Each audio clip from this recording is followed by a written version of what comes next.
After the break, it's time to share another moment with Five Roses. Today, we're speaking to a guest who's no stranger to things royal and imperial. She's been invited to meet Her Majesty Queen Elizabeth II, and through her creative use of semi-precious stones such as jade and tiger's eye, has made an international name for herself and her exquisite jewellery collections. I'm preparing 2 pots of tea from the fabulous Five Roses Infusions range. Admiral Grey, which is a modern take on the more traditional Earl Grey, has fine Ceylon tea, a bergamot citrus flavour, rose petals and orange peel, and Jade Emperor, which is a crisp green tea with pure peppermint and is a refreshing ode to the East. Join us with acclaimed jewellery designer Kirsten Goss for a cup of tea after the break.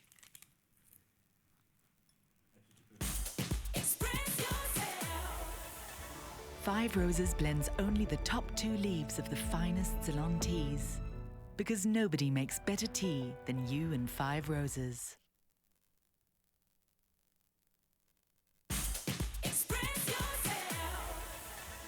Welcome back to Afternoon Express on SABC3. South African Kirsten Goss opened her first jewellery store in London in 2002 and then brought her design prowess back home, where she has continued to service the demands of her global business. She's an internationally recognised designer who has been listed as one of the top 16 jewellery trendsetters in the UK. Kirsten, welcome to the loft. Thank you, Bonnie. Lovely to have you with us. Thank you. Now, you have met the Queen no less than 3 times. I know, right? What was it How's like? I know.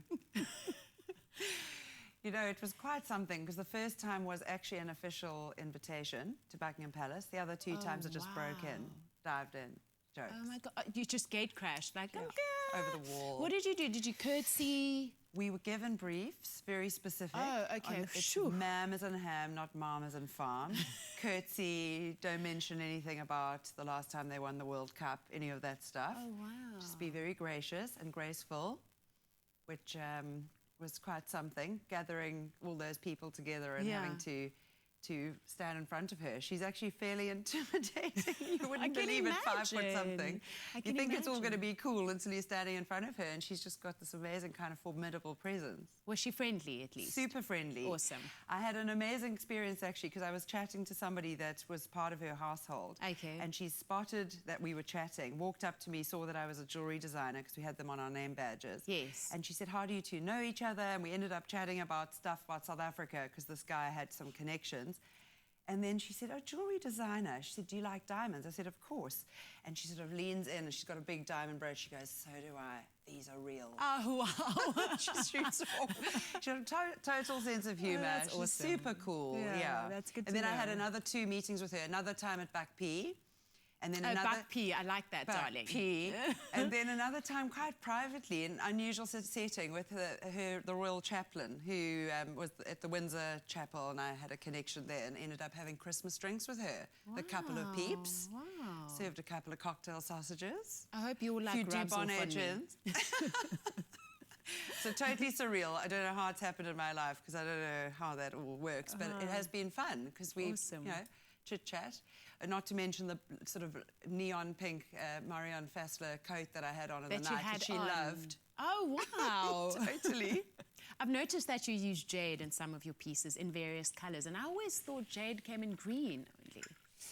Well, this is the misconception with gemstones, is that the sort of obvious and most famous jade comes in green, but you get nephrite jade as well, which is more sort of toned down version of green, sort of a pale yellowish tone, and obviously in between that and the darker jades, but it takes dye beautifully. Wow. So in jewellery, in semi-precious jewellery, people are using it a lot to be heat treated and coloured to take hot pinks and yellows and all other range of colours. It's awesome. What drew you to jade? You know, I travel in Hong Kong quite a lot, and obviously that whole dynasty with the jade and the history of all of those beautiful pieces that they have from thousands of years ago. Quite alluring and romantic, really, to actually sort of feel it and be able to use it in different guises and not the traditional sort of concepts that they've used, you know, historically. Kirsten, why do you think your semi-precious range is so popular? Bonnie, the whole notion of pret-a-porter style jewellery for women who can choose for themselves, they're not remortgaging a house or having to ask permission from the family budget. Right. It's a considered design, fashion-forward jewellery that isn't costume. So you've got this handcrafted, precious or semi-precious materials, silvers and golds and semi-precious stones. Don't break the bank. If we have to get down to the nuts and bolts of it, it's just more accessible for women. They walk in and choose for themselves. Independent thinking women, making their own decisions. And obviously with us doing very limited collections with those stones, you know, it's not available everywhere. Yes, and it's still exclusive. Quite cool but and accessible. exclusive, exactly. Yeah. So you recently made a short film called The Diamond Condition. What was that all about? We have decided with this aspect of film in the brand to tell a story about the concept and the kind of mood, whatever, of the collection. And the notion of the diamond condition is really a look at the female condition. So all different guises and types of women, from very high fashion to very classic, young, old, fat, thin, short, handicapped, whatever. We all have a little murmur when we hear the word diamond. And it resonates in different ways for different people. But it's just a cute, edgy, fresh approach to diamonds. Diamonds are not necessarily forever so much, they're for every day. This whole notion of irreverent, fun, playful, mix and match, wear different studs, layer up, wear cool rings that have got a little bit more consideration. It's just to give some depth to what it is that we're trying to do with our diamond collection. Right. So you won the award for the most beautiful object in South Africa in 2012 at the Design Indaba. What inspired that design? Wow, I mean, it was quite an honor because obviously I was freshly back from the UK, and this award goes to a designer of many, from various different fields around the country, so from furniture to fashion, across the board.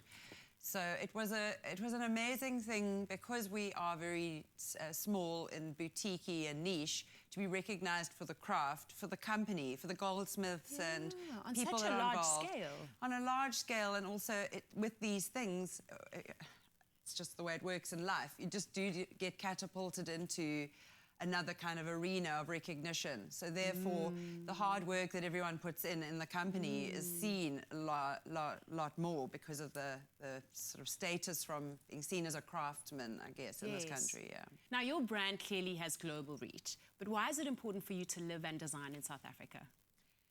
We get asked this a lot. I mean, firstly, it is home, so there's obviously a pull. But secondly, I think from doing a lot of work abroad, there is definitely a sense of a burgeoning, emerging kind of vibe here. There's less that's been saturated yet here. There's so much promise and potential, and I think it's quite exciting to be part of that. There's also big eyes on Africa at the moment, as we all know. Yes. So the opportunities that we're getting, ironically, being based in Cape Town, or largely in South Africa, quite staggering, actually. People are fascinated. And as you know, the tourists are pouring in here. So we see a lot of very high-profile clients here. And it kind of adds to the romance of being kind of international, but also based here. There's an interesting story. But ultimately, it is. It's home. There's a lot of promise, as I said, and potential. And I think it's a cool, interesting design on the move, really, that we're seeing. Wonderful. Yeah. Thank you so much. Good. To win a fabulous 5 Roses Infusions gift pack of premium long leaf tea and flavor infusions, SMS the keyword 5 Roses, your name and city to 33728. SMSs are charged at R1.50 and T's and C's apply and are available on our website, afternoonexpress.co.za. Until next week, remember, nobody makes better tea than you and 5 Roses.